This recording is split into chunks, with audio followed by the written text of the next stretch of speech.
એક પ્રસંગ કહી દઉં. જુનાગઢ નવાબ 18 પાદરનો ધણી અમારા માણેકવાડાના પાદરમાંથી નીકળી અને માંગરોળ જાય. આ સોનલમાં વાત કરતા હું ભરતભાઈ માતાજી અને અમારા કુટુંબમાં બાટી બધા પાંચાલિયા એના ગળા બહુ મીઠા. એમાં અમારા એક વડીલ હું ચારતા ચારતા માતાજીના છંદ ગાય પણ અદભુત હો. કે આંધલમ પટગને નપટ ચોરું બને એન માત જોડે નહીં તો માયા આ કોડ લે ગેલુમાં બાળને બાબડી હવે ગાજ તર છોડમાં જોગ માયા. સુરાવલી બંધાઈ ગયેલી બાપો લાકડીનો ટેકો ભગડો આભા મંડળની માલિપા એમ કહેવાય છે. દેવતાઓ સાંભળતા હોય એવું ચિત્ર જોઈ નવાબની ગાડી ઊભી ગઈ. હો હું સારું કોણ ગાય કે ગઢવી છે ચારણ છે એમ બોલાવો એને. બોલાવો. જુનાગઢ નવાબ છે. ઓહો બાબુ 999 પાદરનો ધણી બાપ જે માતાજી તને મુસલમાને જે માતાજી કહેતા આજ પણ કહે છે ને બધા. આજે હામાં મામેરા પુરાય છે. હિન્દુ મુસલમાનના સંબંધો તો ખૂબ સરસ. આજે મુસ્લિમ ભાઈઓને આપણી ઘણી હિન્દુ બહેનો રાખડી બાંધે છે. હિન્દુઓના પ્રસંગમાં ઘણા મુસ્લિમ મામેરા લઈને આવે છે.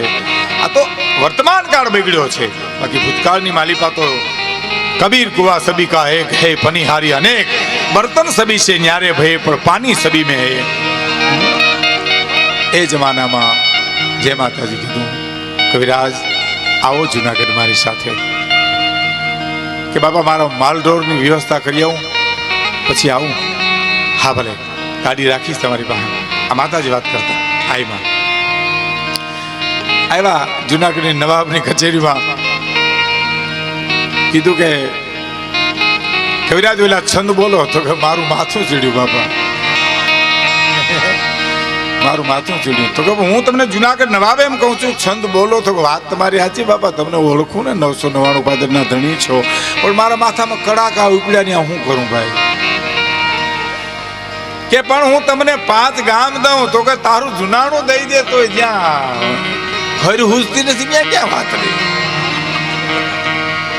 અને માતાજી એમ કહેતા હતા કે જુનાગઢ નવાબે એમ કીધું છેલ્લે ભાઈ કે કવિરાજ ગાવ નહીં તો કાંઈ નહીં પણ વગડામાં ગાતા હતા અને નવાબની કચેરીમાં શું કામ નિસ્ત ગાતા એનો ખુલાસો તો કરતા જાઓ કઈ કહેતા જાઓ. તો કે ઈ કહું નવાબ સાહેબ ત્યાં હું છે ને મારા ઈશ્વરની રીજુ થતો પ્રકૃતિને રાજી કરતો હતો. મારા ઈશ્વરના ગુણગાન ગાતો હતો. નવાબના ગુણગાન નતો ગાતો. ક્યાં વાત. સરસ્વતી પુત્રો એટલે કહેવાય છે કે આપણે પ્રાકૃત કવિતાઓ ખરી જ નથી. વર્તમાન કાળ ખેર જવા દો પણ 18 પાદરનો ધણી મહારાજા વજયસિંહજી શિકારે ચડ્યા અને આગળ હરણ જાય ને પાછળ પોતાનું ઘોડું જાય ને બરાબર એમ કહેવાય છે કે 2 રસ્તા ફેંટાણા. હવે કે રસ્તે ઘોડું ગયું ખબર ન ભાઈ હરણ ગયું ખબર ન પડી ને ઘોડું ઊભું રહ્યું. માલધારી એક કવિને ચારણને જઈને પૂછે છે કવિરાજ કઈ બાજુ ઘોડું ગયું કઈ બાજુ હરણ ગયું ઘોડું મારું પાછળ રહી ગયું છે મને ખબર નથી. આ વાત તો તમે સાંભળી છે મેં પણ કરી છે પણ અવારનવાર ગમે એનું કારણ આમાં પ્રાણ છે એટલે હે પ્રાણવાન વાતું તો રોજ ગમે રોજ ગમે. આ જે ગાય છે ને એ રોજ સાંભળવું ગમે કારણ કે પ્રાણ છે. કે મારું ઢોર ચારવામાં ધ્યાન નથી બાબુ પણ હવે ક્યાં રસ્તે હરણ ગયું મને ખબર નથી પણ આ 18 પાદરના ધણી છો ગંગાજળ કુળ છો મને પૂછવા આવ્યા છો તો મને 2 રસ્તાની ખબર છે કે પાપ કરતા પાછો વળી જા ને ક્યાંક ધર્મ કરવા થા. હે કે પાપ કરતા પાછો વળી જા અને ક્યાંક ધર્મ કરવા થા. હું વાતું 2 જાણું વજા હવે તારે પોહાય એમણો જા. અને કે છે કે હથિયારને ગોઠણેથી ભાંગી નાખ્યું તું પ્રતિજ્ઞા લીધી હતી કે હું તો શિકાર નહીં કરું પણ મારા વગડામાં કોઈ દી શિકાર નહીં કરવા દઉં. આ વાણીની અસર તો ત્યારે થતી હતી કે વાણી અભણાની નહોતી જરાય. શુદ્ધ વાણી હતી, નક્ષિક પવિત્ર વાણી હતી ચારણોની. ચારણ તો ઋષિઓ હતા. હનુમાનજી મહારાજ સીતાજીની સંભાળ લઈ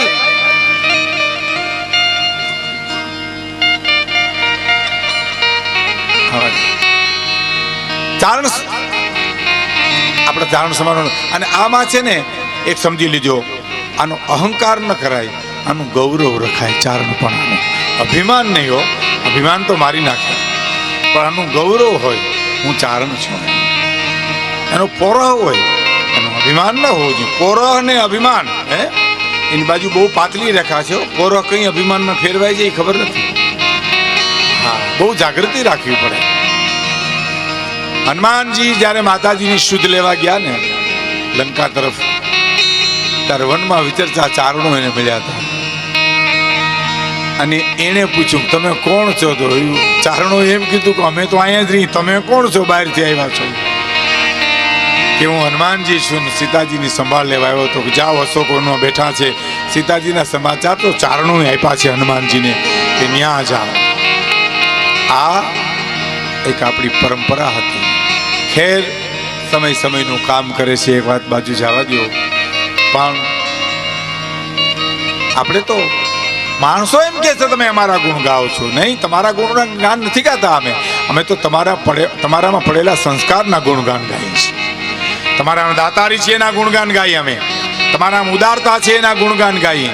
18 પાદરના 3 ખોડિયારે ભાવનગર મહારાજને બંધાવ્યા. બધું ચારણે માતાજી આપ્યું છે. પણ નાનદાનજી ભાલિયા રાજકવિ જામનગર કહેતા હતા કે માતાજી, એને કોઈ પૂછ્યું કે માતાજી ચારણોને કેમ ન આપ્યું? તો કે મને ખબર હતી કે મારા ચારણોને કઈ જરૂર નથી, આ તો વિરક્ત છે. મેઘાણીભાઈ એમ લખ્યું છે, મેઘાણીભાઈ એમ લખ્યું, ચારણ માતાઓને જ્યારે હું જોઉં છું, ચારણ દીકરીઓને જોઉં છું, ત્યારે મને ઉદાસીન લાગે. ઉદાસીન લાગે એટલે ઉદાસ પણ નહીં, પણ કોઈ સંપત્તિ એને સ્પર્શ ન કરે. હો, એને કોઈ દુનિયાની દોલતને હરાવી શકે નહીં. ઉદાસી રહેવું જુદું છે. ઉદાસીન એટલે કાંઈ સ્પર્શ ન કરે. એનો રામાયણમાં એક દાખલો મળે છે કે ભરદ્વાજ ઋષિના આશ્રમ જ્યારે ભરત આવે છે ને ગંગાને કિનારે, ત્યારે ભરત ને ભરદ્વાજ ઋષિ પૂછે છે, આ રામ રાત રોકાણા હતા. ઓ, ભરત ખુશ થઈ ગયા. આ રાત રોકાણા હતા? હા હા, એ દર્ભની પથારી છે ત્યાં સૂતા હતા. ભરતે હળી કાઢ્યો. આંખમાંથી દળદળ આંસુ બન્યા પડવા. મારા કારણે મારી માએ આને વનવાસ આપ્યો. આવી દર્ભની પથારીમાં શું પડ્યું? રોવા માંડ્યા. એટલે ભરદ્વાજ ઋષિ, આ દેશનો ઋષિ, હળી કાઢીને ભરતના બાવડા પકડીને કહે છે, ભરત તમે રંજ કરો માં, તમે રડો માં. નહીં ઋષિરાજ, મને રામ યાદ કરતા હતા, મને યાદ કરતા હતા એમ પૂછ્યું. તો ભરદ્વાજ ઋષિ શું કીધું ખબર? યાદ કરવાની વાત ક્યાં કરો ભરત? રામ સુતા હતા ને નીંદરમાં. સવારના પોરમાં હું જ્યારે સ્નાન કરવા નીકળ્યો ને ત્યારે રામ સુતા હતા. મેં જોયું કોઈક અવાજ આવે છે.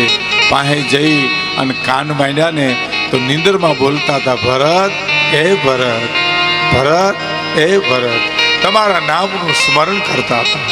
ઓહો, આ તો ભરત બોલી ગયા કે સાચું બોલો છો? શું કીધું? સાચું બોલો છો? અને તુલસીદાસજી ચોપાઈ લખી કે સુનહું ભરત हम झूठ न कही,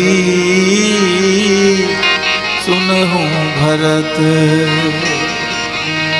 सुनहु भरत हम झूठ न कही, उदासीन तापस बन रही. અમારે ખોટું બોલવાનું શું કારણ છે? અમારે ક્યાં તમારી પાસે ઇનામ લેવું છે? ઉદાસીન તાપસ બન રહીએ. એમ ચારણો સંપત્તિને ઠોકર મારી અને વગડામાં જીવનારો વર્ગ છે. એની વાણી પવિત્ર હતી, એની વાણી આમાને અસર કરતી હતી. કહેવાનો અર્થ વગડામાં રહેવું એટલે વગડામાં જ નહીં, પણ સંપત્તિમાં રહેવા છતાં સંપત્તિ એને સ્પર્શ ન કરે. તમે એને 5 સ્ટાર હોટલમાં ઉતારો ને તોય જોયા કરે હે બહુ સરસ હોટલ છે, પણ હોટલ એને હલાવી ન દી. એ હલી ગયા તો મરી ગયા, સમજી લેજો. સંપત્તિ જો આપણે હલાવે તો ગયા દુનિયામાંથી. સંપત્તિને સંપત્તિની રીતે જોયા કરો તો કોઈ બહુ મોટી વાત જ નથી. એટલે ભગત બાબુ લખે છે, કેટલા જન્મની એ કમાણી રે આંગણા,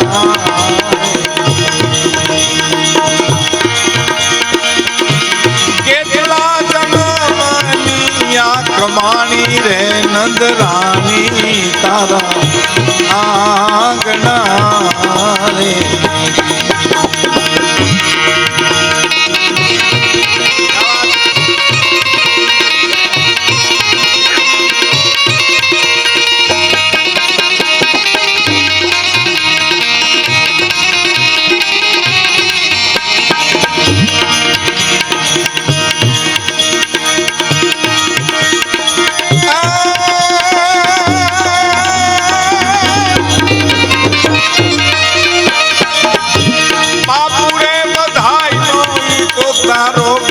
રે નંદરાણી તારા આંગણા રે. બાપુ રે બધાનો તો તારો બેટો રે નંદરાણી તારા આંગણા.